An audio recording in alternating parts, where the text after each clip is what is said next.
And she happens to be really a low IQ individual. She really does. She has a very low IQ. Every time I hear Trump talk about Kamala Harris, if you're Jewish, if you vote for a Democrat, you're a fool. this song is in my head. Kamala Harris has an 8-point lead, and Trump is panicking, freaking out. Donald Trump is rattled. Donald Trump's speech in Atlanta, Georgia was a total disaster. He's upset. There was an entire section that was fairly empty. Donald Trump blamed the school. School administration stopped us from getting another 500, 600, even 1,000 people in. And the Democrats haven't even put their foot on the gas. I got to tell you, pointing out just an observation of mine that I made. I just have to say it. You know it, you feel it. These guys are creepy, and yes, just weird as hell. That's what you see. That's what you see. Okay, Tim Waltz has. But Trump's whole world is falling, and no one knows what to do. Stephanie Grisham is a former White House communications director and press secretary under Trump. Since she left, she has eviscerated Donnie Diapers and has become a vocal critic of the almighty fat one. In her opinion, Trump's sudden call for a press conference shows he's panicking. Let me give you the bad news. Of course, press conferences aren't Trump's long suit. He either lies and then gets into it with reporters. Since you're attacking us, can you give us a question? Mr. President-elect. Go ahead. Mr. President-elect, since you are attacking our news organization, can you give us a chance? Your organization You are is attacking terrible. our news organization. Your organization Can you give is us a terrible. chance Let's to ask go. a question, sir? Go ahead. Sir, can Quiet. you state, Quiet. Mr. President-elect, Go ahead. can you state She's asking categorically, a question. Mr. Don't be rude. President-elect, can you give us a question? Don't be You're rude. attacking us. Can you give us a question? Don't be rude. Can you No, give I'm not us a going to give you a question? question. I'm not going to give you a question. Can you state categorically? You are fake news. Or he says the craziest hoo-ha one can imagine. So, supposing we hit the body with a tremendous, whether it's ultraviolet or just very powerful light, and I think you said that hasn't been checked, but you're going to test it, right? And then I see the disinfectant where it knocks it out in a minute, 1 minute.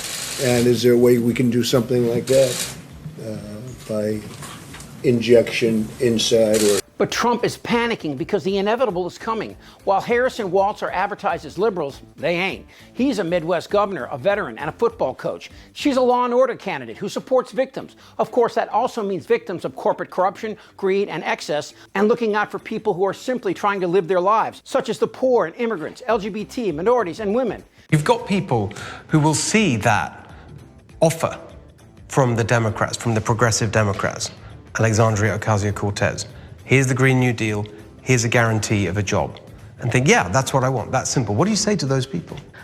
I don't think most Americans in their heart want to be given something. The truth is, Kamala Harris has spent most of her life ripping new assholes for pustulant, nasty skin tags like Senior Man Titties. Crazy Kamala, ultra-left, you know that. Americans are coming around to the conclusion that the traveling Trump circus, it needs to leave town.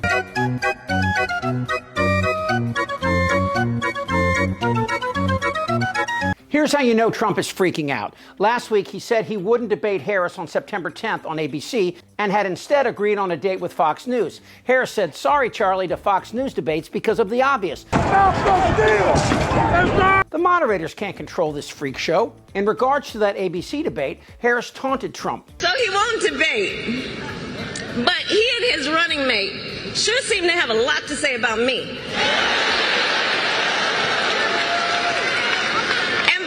Don't you find some of their stuff to just be plain weird?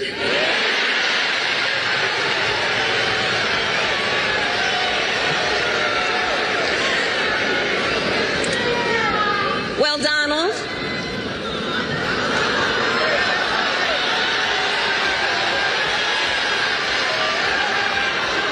I do hope you'll reconsider to meet me on the debate stage.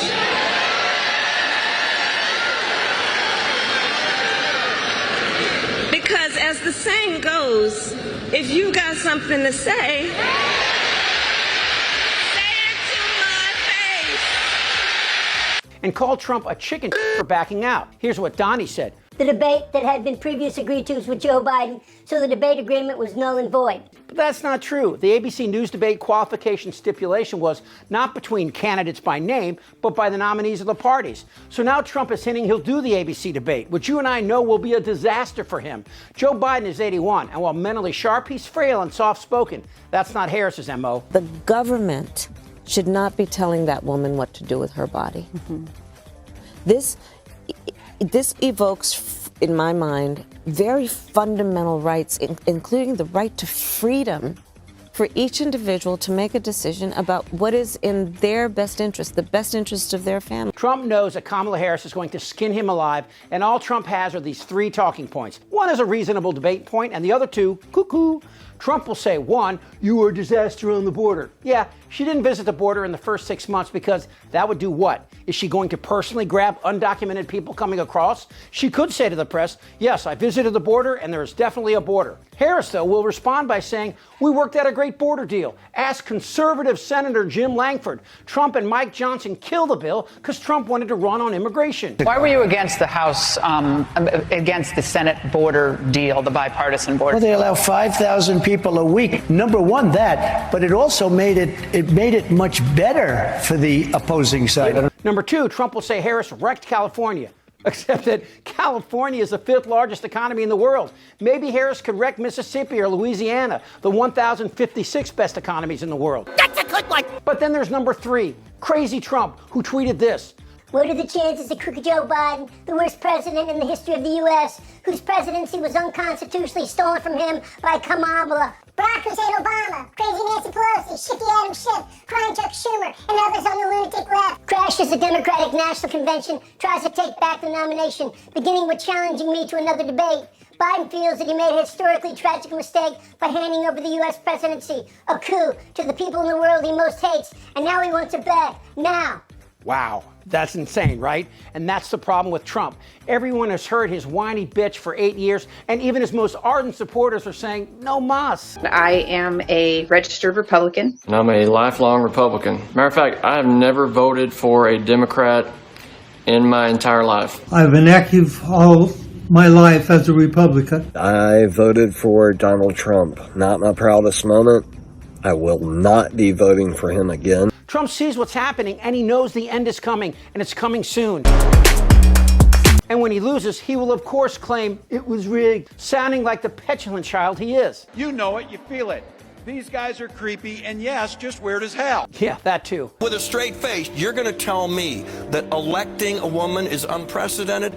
Germany elected a female chancellor. Brazil elected a female president. Denmark, Poland, Korea, Argentina, Norway, Liberia, Cyprus are run by women. So 22 sovereign states in the world have already beat us on this. Trump is now in free fall, and after he loses in November, he'll call on all his hillbilly militia to take a week off their dishwashing jobs at Cracker Barrel and hit the streets and try to pull off yet another January 6th. Except this time, Biden will be president, and I'm pretty sure that the electoral votes will be counted fairly, because guess who's counting them? Donnie, 2024 is not your year. Damn right. I'm ready. Let's go. Trust me. Shut the fuck up, Donnie. Who's with me? Oh, yeah, the lie. Indictable. Out of sheer morbid curiosity, I'm allowing this freak show to continue. This isn't their Republican Party anymore. I don't want to talk about this stuff. Am I wrong? Yeah, right. You're in a lot of trouble, Donnie. I think he's crazy. I'm Chip Franklin.